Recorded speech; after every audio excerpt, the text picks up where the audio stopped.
So I wanted to go over how I made Journey Through YouTube, and as soon as I started thinking through how I was going to do that, I realized I was probably going to need to split it up, because if I walked you through how I did everything in this episode with the editing and the animation and the filming and all that, this would be impossible to produce, because I'd need to open so many different software at once while also recording my screen. So here's what I'm going to do. I'm going to break this up into 3 different videos. This one is the first one, the editing timeline. I'm just going to go over what's in here, Premiere Pro, also known as my nightmare. We'll get to that later. And then the second one will be the animation with Adobe Animate and Blender. Adobe Animate is my second nightmare. And then the third one will be general behind the scenes stuff, kind of a timeline style video with all of the bonus footage and stuff that I got. So yeah, this episode is a lot. You can tell because of this properties panel. Nearly half a terabyte on my Windows drive. I had to upgrade my computer a couple times during this process to get this done. And over 100,000 files in this one folder alone. Most of that is because of the image sequences that I had to use for exporting, because if you want transparent video, the easiest way to do that is with PNGs, which have transparent backgrounds, one for each frame, and then you can use that to layer things on top of each other. But still, 100,000 files, it's kind of nuts. So first, we're just gonna go over what I did editing-wise, because then I think the rest will just come naturally. So this is the main timeline for Journey Through YouTube. I'm going to mute because I can hear it, you can't, but I don't want this stuff coming through my speakers. But so this is the entirety of the video. Obviously watch the video if you haven't already, but yeah, it looks pretty simple when it's laid out like this. Just a couple layers and broken down into nice little scenes. But that's it. That's all 35 minutes.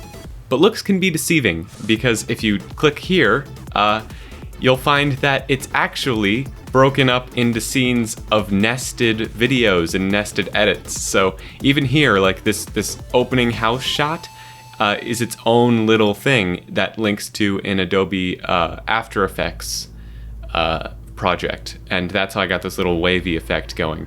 But basically, the entire project was broken down like this, and it's kind of mostly, like you can tell in the video, because for a lot of these I didn't really know how to transition them, so there's just kind of a black screen in between, and it worked in the context of the episode. It kind of helped break up the narrative a little bit, and you can also kind of tell because these were the scenes that I used to break up each bit of music that I wanted Chase to make.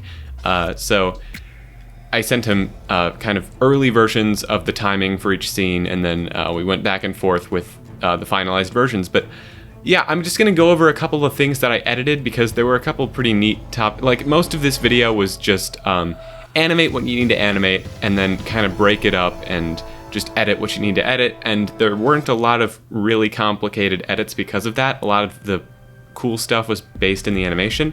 But for this one, like this Austin McConnell parody, I just kind of replicated his style in Premiere Pro.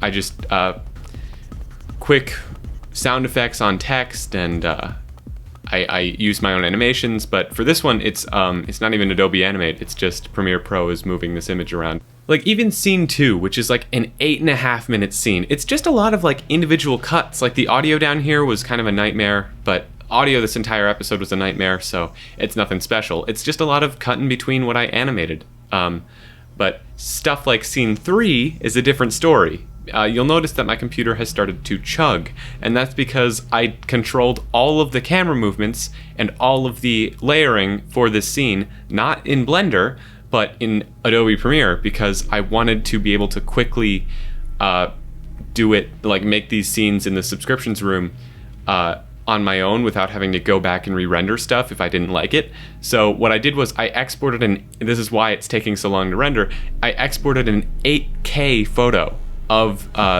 this room that I made in Blender. It's very basic, but I made sure it was much larger than I would ever need it to be in the actual video. And then I was able to just put my own green screen footage on top of it. And using that, I was able to knock out these scenes pretty quickly, because then I could just animate the face in Adobe Animate and kind of put it behind the screen with a couple clever effects to get the reflection to work. And it turned out all right. I'm not gonna lie. I could have done this in Blender, but honestly, I think that the lighting would have been much less controllable for like me, and I think it's okay because a lot of this footage I had to kind of grade with like Lumetri color, which I still don't entirely understand, but like I had to use custom effects to make it look okay. Like here's what it looks like with and without the shadow, highlight, and color effects that I did. But basically the entire scene was laid out ahead of time, and then I took that 8K footage and then I just shrank it down to what I needed it to do, and kind of I tried to never zoom past 100% because then it would be less quality than 4K, which is what this was rendered in. But I had to break that rule a couple of times. Like here, I really needed this to be in the center, so it's fine for the most part. And for stuff like this, the kind of zoom in on the crystal with the blue border for the next section, I just kind of added a bunch of different rectangles around the scene. Like if I turn this one off, you'll see that the left one disappears because it's just kind of zooming in, and like it's just easy to make effects for the most part. But that does bring us to this section. This was really fun. I'm not gonna lie. I know this style because I've seen it about 250 times now. So it was very fun to see how well I could replicate another person's style. So I don't have Final Cut. I have Premiere. So I had to kind of work with like the limited amount of like presets I had that match up with Final Cut presets. So for this, it's just a quick directional blur that animates up here, and then it kind of bounces based on the position, and then it kind of looks like a little preset. So I did my best, and for stuff like the background of the voiceover sections, I just kind of took a checkerboard flag and I mapped black and white to its own thing, and it kind of turned into the blue and red background that I needed. But like I did my best to, like, this stuff is almost like similar, but it's not quite there because I had to use this like radial shadow defunct Premiere Pro effect, because unlike Final Cut, Premiere Pro doesn't really have like a good stroke function for images. So like down here you can kind of see that it's like taller than it is wide on this one because the image is, and like if it's a lower quality image, it will be a lower quality like outline, which was super weird. But you gotta kind of work with what you got. So I just kind of animated these ones how I could.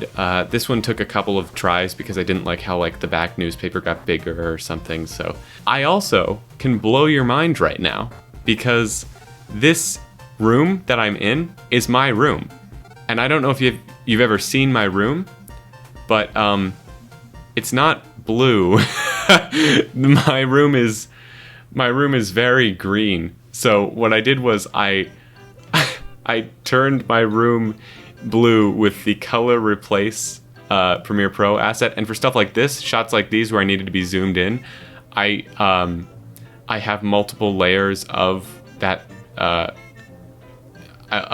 room over itself, and I have an Ultra key to like take out the room behind me in this shot, so it looks nicer and there's no like weird artifacts on the walls. But yeah, this was kind of fun once I had all the basic stuff down, because then I could just have fun with effects like this one where it's just two videos stacked on top of each other, or like this was just done in Photoshop really quickly. And again, you can kind of see like the imperfections with how this like white outline was handled in Premiere versus how it would have been handled in Final Cut.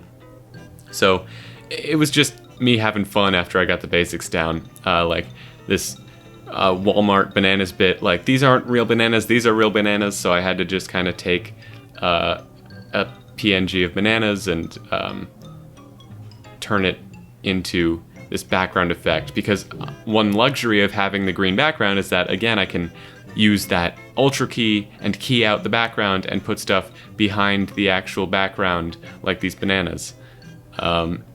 And like I got the carpet shots were just on my phone, and then stuff like this is again just on my phone, but this isn't actually apple juice, so I did have to kind of mask it. So if you go frame by frame, you can kind of see like that it's just like a quick like color replace overlay thing, because especially like this frame right here where you can kind of see the exact border of where the color of the juice in quotes ends, and then I just kind of put it on the whole screen. But for the most part, I really like how this turned out. I had to remake the border from scratch because it's 4K and not 1080p or anything, so I just did kind of measure out the pixels of how big it is and work with that. And this actually was never seen, these bits right here, because I was planning on doing like a little call out on the second channel where I would remove this section of the border so it would become no longer part of the episode, and then it would be me telling you to like watch the full video. But I decided to scrap that in the actual clip on the second channel because it just didn't make much sense. But yeah, I just kind of made this all together, and then when I needed it to kind of cut out this section in the middle, I did this where I just put the scene inside of the next nested scene, and it worked out okay, especially with like this transition here from the actual video to the animated background, because all I had to do was kind of reduce the opacity while the camera was still focused on that part in the 3D environment. And this second half of the scene, I did have a little bit of an issue when I animated because Adobe Animate is garbage. If I turn this off, I think you'll be able to see it. Yeah, the algorithm was animated over everything else, and I still don't know why. Layer depth was turned off, everything was fine, but these were supposed to be in front of the scene the entire time, and like the light was... So what I did was I just rendered these separately and put them back. But yeah, it's silly stuff like this where it's just cutting things together. I mean, once you have your source footage and your animation, in my case, all you really need to do is cut some stuff together. This was another case of where I had to zoom in to move the virtual camera in the 3D space. And then this was just animation. Scene 6. Scene 6 was kind of a doozy. Yeah, I had to do the same thing that I did before with like this room where I zoom out and zoom in, but I had to kind of also do stuff like this where I have to put together the final videos with the sound effects and make sure that nothing puts itself too high up in audio leveling, which makes everything sound bad, and because I use all sorts of tools to make sure that the sound is level the whole video. So this part just took a long time, if not because of like the parodies themselves and drawing all of that, but just because of putting it all together to match like the song was kind of a doozy too. I mean, Chase did an amazing job. I sent him a very unfinished version of this scene, but he got it, and I was able to use it to make this kind of awesome sequence that I'm still really proud of. For stuff like this, where it was just footage that needed edits, I literally just sat down. I think this part was recorded at home, not at college, but I sat down in a chair, I recorded in front of a green screen, and I knocked out like 3 of these parodies at once, a few times, and this was just a green screen and a secondary kind of echo, and then this one has like a whole bunch of effects just making it look funny. Oh yeah, so spoilers, I guess, for future episodes. I don't really care, but my file explorer, when I'm in Premiere, just does this sometimes. It just opens on its own. You saw me doing something there. You saw me doing nothing there. And it just does this. It just opens up. Premiere Pro.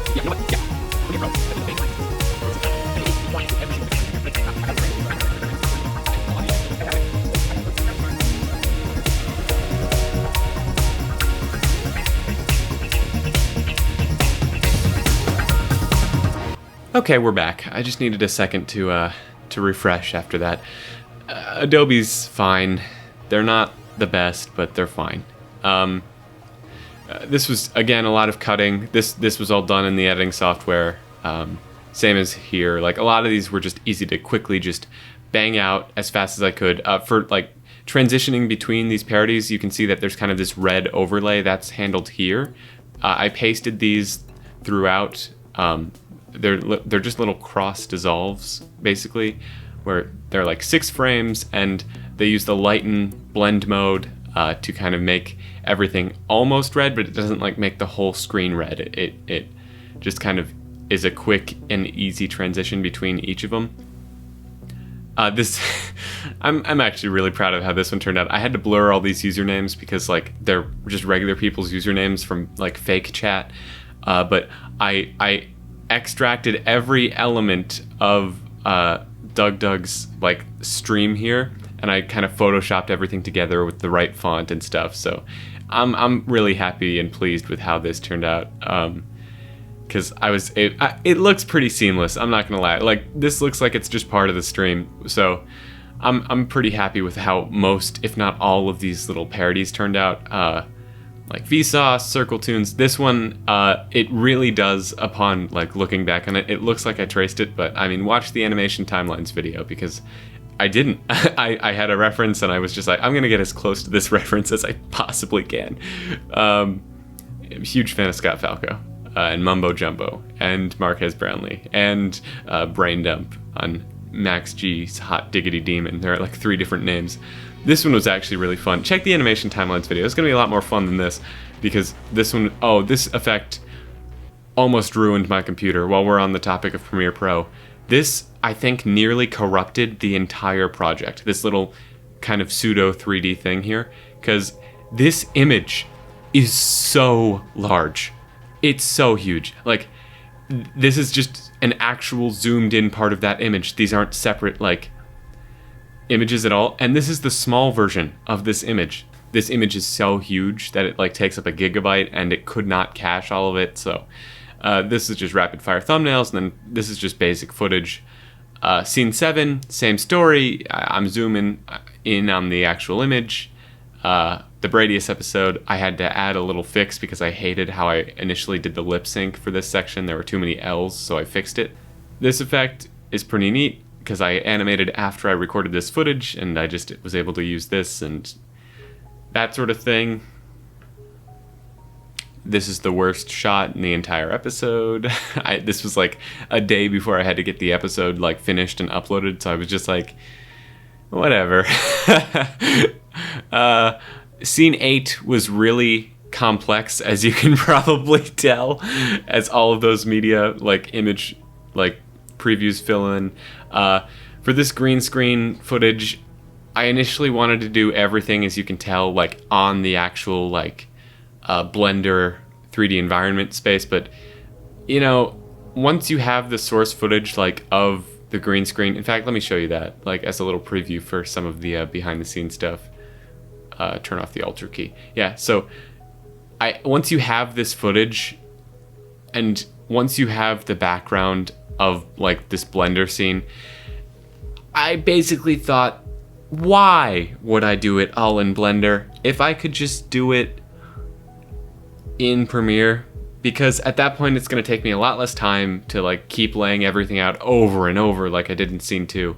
And for stuff like this crystal holding thing, basically this was done after I had done it here, where I have this mask for the opacity where it just takes off a bit of my hand to make it kind of look like I'm holding it. Again, this was one of the things that I did last, so you know, you do what you can, because for part 1 I totally did like, I wanted this to be in the scene, so I did that, but after it you can kind of immediately tell that it's just the footage like laid on top. Like I can move this around and stuff, so it's fine. Like it gets the job done. I added a drop shadow and stuff, and for these I kind of tried to be smart about it. I exported this frame of the video separately, and then after that I was able to just put each video inside the frame and move them around, and then I animated the background behind them. I just had one long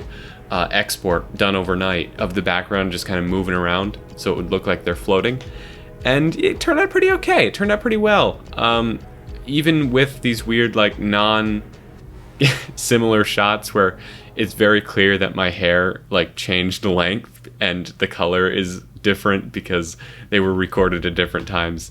I think this section turned out pretty alright. Like, I'm really happy that I got all these people in on it. Like, just seeing this image is still kind of crazy to me. Like, this is a frame in a Bradius episode, would you know? But yeah, it's a lot of cutting things together. That's a lot of what my editing is until like something like this pops up, where I'm like, oh, I want it kind of to look like a flashback in the background, because then I have to look into like, oh, what's the best blend mode for the opacity back here? And apparently it's screen. Sure. It's a lot of stuff that I'm either looking up tutorials for or asking ChatGPT, because I'm not a great editor. Like, I'm an animator and then an editor and then maybe an audio editor. Audio editing is the worst, and nobody likes it. If you're an audio editor, I am in awe, because that's crazy. I can't listen to music or anything while I'm doing it, and a lot of this extracted audio, I have to add so many different effects to it to make it sound even remotely good. Like some of this stuff back here with the scene, like even this one, at this point in the video, you can tell that it's like you're hearing the background noise of this shot because it was so late. And for a lot of these earlier scenes where it was me on a green screen, the audio quality was so nuts that you can see down here, there are 3 different tracks of the same audio at different levels, because like this is which one is the AI one? Yeah, this is the enhanced one. So I put it into like the Adobe podcast thing, because I wanted like, I wanted the original files, but I also wanted like it to be like very clearly heard. So I had to use like AI tools to make my voice sound good, because the room was so echoey. Scene 8 wraps with a quick final showdown that I didn't want to take forever, so it is only like 30 seconds. But this was a nightmare.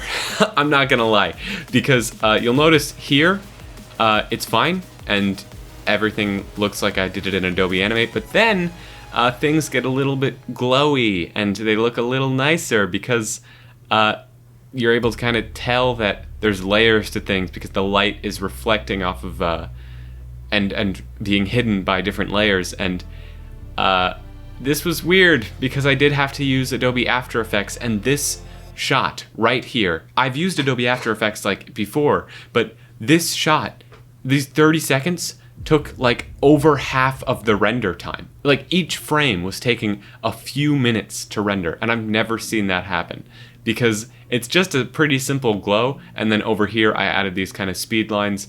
But it's weird, because especially when you're adding stuff like this opacity and this like kind of anti-opacity effect, they're kind of inverses of each other.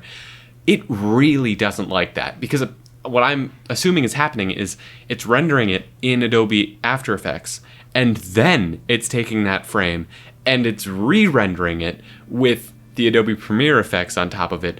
And so I probably didn't go about this in the best way. So lesson learned, I guess. But I am happy that I took the time to like do this in After Effects, because it makes this shot look pretty cool. There are a couple like, this is my first time using After Effects like artifacts around, but you know, it turned out pretty okay. So I'm pretty happy with how this last bit turned out.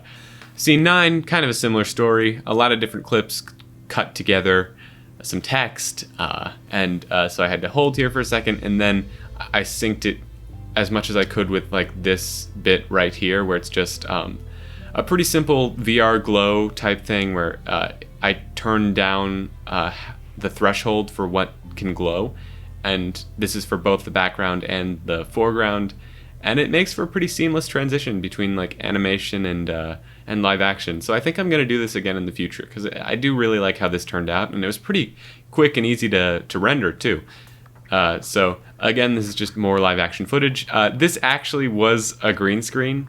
I recorded this one at, like, this is my real college dorm, and I recorded this part at home. I was in front of a green screen for this because I didn't want to record it in the college dorm. So, you know, it's just a lot of stuff cut together. And then we get to the credits, and I have a story. I have a story about the credits.